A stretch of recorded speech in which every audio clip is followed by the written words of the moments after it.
हाँ तो बच्चों हमारा नेक्स्ट क्वेश्चन है bile juice has no enzymes still it helps in the process of digestion explain Bile juice is a substance that is produced inside the liver, but it is stored in the gallbladder. ये question आपको MCQ में मिल सकता है कि which organ produce the bile juice, that is liver, and where it is stored, this is gallbladder. Okay. Bile juice has no enzymes, it is right. Bile juice has no enzymes, still it helps in the process of digestion because bile juice emulsify the fats. Bile juice, this process is called emulsification, which is performed by bile juice to make the fats digestible. अगर fats का emulsification नहीं होगा तो fats का digestion भी नहीं होगा. Okay, तो bile juice makes the fats digestible by the process of emulsification. Okay, so what is the answer? Bile juice help in the process of emulsification in which the fats is made digestible so that it can be digested by the enzymes like lipase.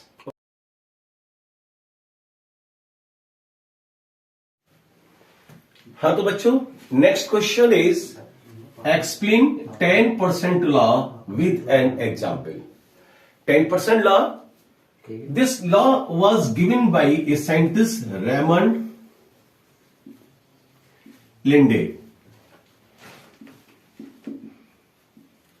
Okay, and according to this law, in a food chain the energy is decreased by 10%.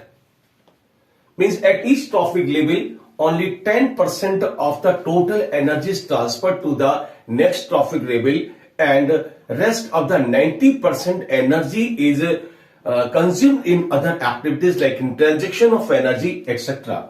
For example, plants are eaten by rabbit, rabbits are eaten by fox, and fox is eaten by the lion. And suppose plant is having 100 या 1000 calorie energy. Okay, plant, this is the first trophic level. Okay, producers always occupy first trophic level. So in the first trophic level the energy is 1000 calorie.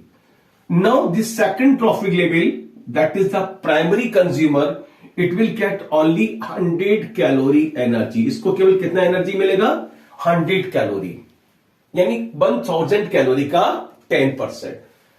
This जो 90% energy है that is used in the transition of energy and etcetera. इस 100 calorie energy का 10% जाएगा third trophic level में, that is 10 calorie, and lion will get only 1 calorie energy. This is 10% law. So according to this law, in a food chain only 10% of the total energy is transferred from one trophic level to another trophic level, and rest of the 90% energy is consumed in other activities, means at the level of the previous trophic level or in the transition of energy. अब इसके आधार पर आपको और questions मिल सकते हैं. पहला question you में gate कि which organisms occupy the first trophic level? These are always producers. एक क्वेश्चन बहुत कंफ्यूज करता है जनरली, प्राइमरी कंज्यूमर्स ऑक्यूपाई.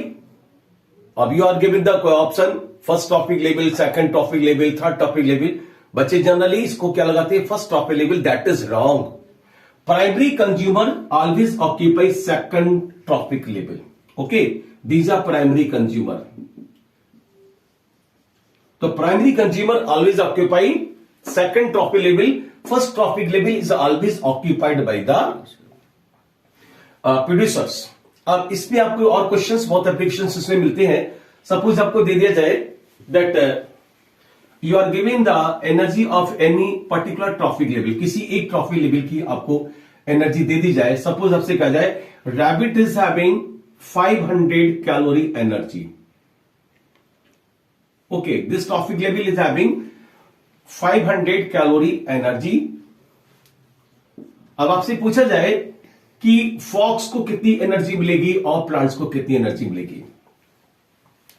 अगर आपको एनर्जी की उधर के लेवल पर जाना है तो आप इसको 10 से इसको डिवाइड करते जाएंगे। You will divide it by 10, it will be 50. You will divide it by 10, then you will get 5 calorie. Okay, अगर आपको लेफ्ट जाना है यानी इस साइड में जाना है तो आप इसको 10 से डिवाइड करते हुए चलेंगे। अगर आपको लेफ्ट साइड में जाना है ओके तो इसमें क्या करना है आपका, यू विल मल्टीप्लाई इट। अब इसको प्लांट्स को कितना मिलेगी, you will multiply it by 10, that is 5000 calorie energy. ये क्वेश्चन बहुत कॉमन है, बोर्ड से बहुत पूछा जाता है इसका एप्लीकेशन। ओके, हाँ तो बच्चों नेक्स्ट क्वेश्चन हमारा है, which plant was selected by Mendel for his experiment and why. In actual Mendel selected sweet pea plant, sweet pea plant, and you will write its biological name Pisum sativum.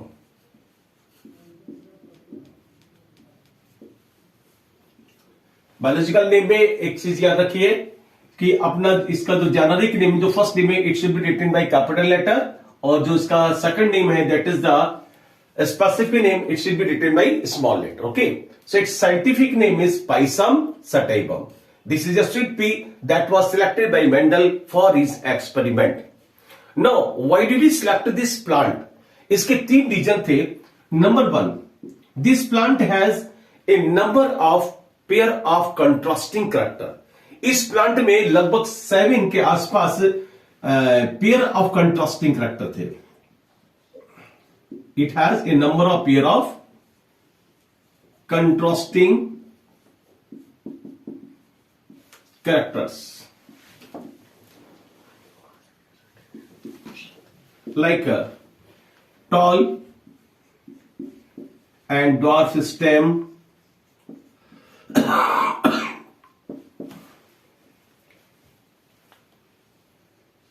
okay, and round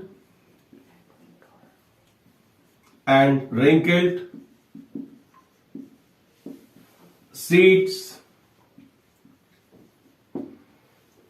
yellow and green seeds and so on। इस तरह से इसमें 7 pair of contrasting character थे।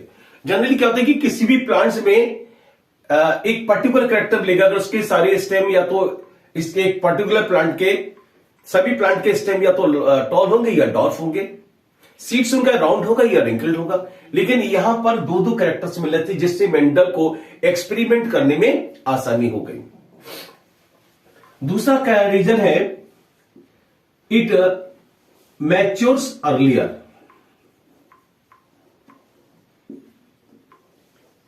It matures earlier. जो P plant होता है वो जल्दी मैच्योर होता है, इसलिए हम कोई भी एक्सपेरिमेंट उसमें करेंगे तो उसका रिजल्ट हमको जल्दी मिल जाए और हम फिर उस पर नेक्स्ट एक्सपेरिमेंट को कर सके। तो second is it matures earlier, and third is it undergoes self pollination. इसमें सेल्फ पॉलिनेशन होता है। ओके, सेल्फ पॉलिनेशन की वजह से आपको एक इसके पॉलिन ग्रेन्स को एक जगह से दूसरी जगह ले जाने की जरूरत नहीं है, वो उसी प्लांट्स में उसी फ्लावर पर जाना है, राइट। तो these are the 3 characters due to which Mendel select pea plant for his experiment. Number 1, pea plant has a number of pair of contrasting characters like tall and dwarf stem, round and wrinkled seeds, yellow and green seeds, and so on. There are about 7 characters. Second, it matures earlier, and third, it undergoes self-pollination. Okay?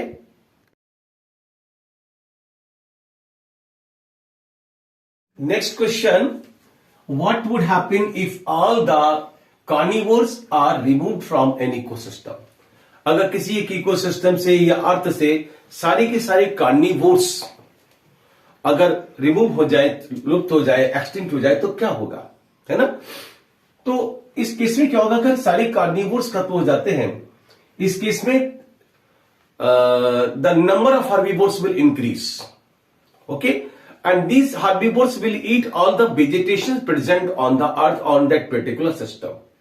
क्या होगा कि इसमें carnivores के खत्म होने से, क्योंकि herbivores को कंट्रोल करने वाला कोई नहीं होगा, ओके, तो इसलिए हार्बीवोर्स की नंबर कंट्रोल नहीं होगी, हार्बीवोर्स की नंबर बहुत तेजी से बढ़ेगी, okay, the number of herbivores increase, और ये हार्बीवोर्स की नंबर बढ़ने से जितना भी वेजिटेशन है that will also get finish, okay. एक कंडीशन और भी इसमें आ सकती है कि if all the herbivores are removed, अगर सारे हार्बीवोर्स खत्म हो जाते हैं, in that case the carnivores will also get finish, क्योंकि उनको फूड नहीं मिलेगा। हार्बीवोर्स खत्म होंगे तो उनको फूड नहीं मिलेगा, और इधर क्या है कि जो वेजिटेशन होगी, जो प्लांट्स होगी, उनका नंबर इनॉर्मसली बढ़ जाएगा, ओके।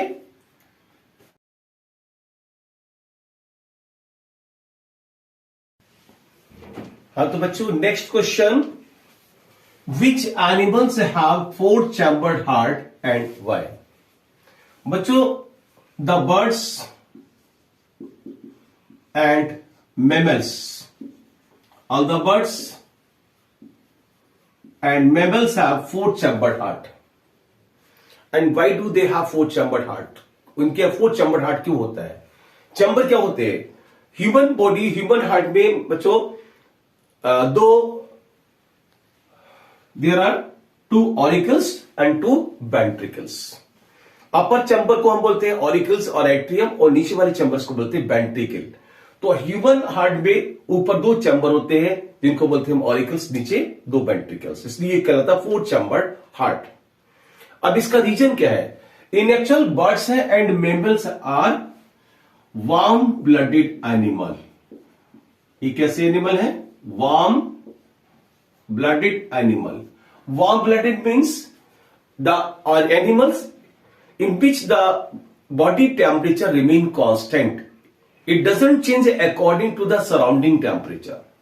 ऐसे एनिमल्स जिनके बॉडी का टेम्परेचर कांस्टेंट रहता है, बाहर के टेम्परेचर के अकॉर्डिंग वो चेंज नहीं होता है, उसको बोलते हैं हम वार्म ब्लडेड एनिमल्स, ओके। तो only birds and mammals are warm blooded animal, और बाकी जितने एनिमल्स होते हैं those are cold blooded. Cold blooded जिनका बॉडी टेम्परेचर कांस्टेंट नहीं रहता। अगर बाहर ठंड होगी तो उनके बॉडी का टेम्परेचर डाउन हो जाएगा, बाहर गर्म होगा तो उनके बॉडी का टेम्परेचर बढ़ जाएगा। That's why they can not survive in all the condition, but birds और mammals are adapted to survive in every condition, whether it is very cold और वेरी हॉट, ओके। तो birds and mammals are warm blooded animal, और इसके लिए for this they need extra energy. इनको ज्यादा energy चाहिए होती है अपनी बॉडी टेम्परेचर को कांस्टेंट रखने के लिए। और ज्यादा एनर्जी के लिए क्या है? It is very compulsory to keep the oxygenated and deoxygenated blood separate. क्यों? क्योंकि अगर ऑक्सीजन और ऑक्सीजनेटेड डीऑक्सीजनेटेड ब्लड अगर मिक्स हो जाते हैं, अगर ये 3 या 2 चैम्बर्स हो जाता है, तो उसमें ब्लड ऑक्सीजनेटेड डीऑक्सीजनेटेड ब्लड के मिक्स होने की संभावना ज्यादा होगी, जिसकी वजह से ब्लड में ऑक्सीजन की कमी हो जाएगी और बॉडी को एनर्जी उतनी नहीं मिल पाएगी।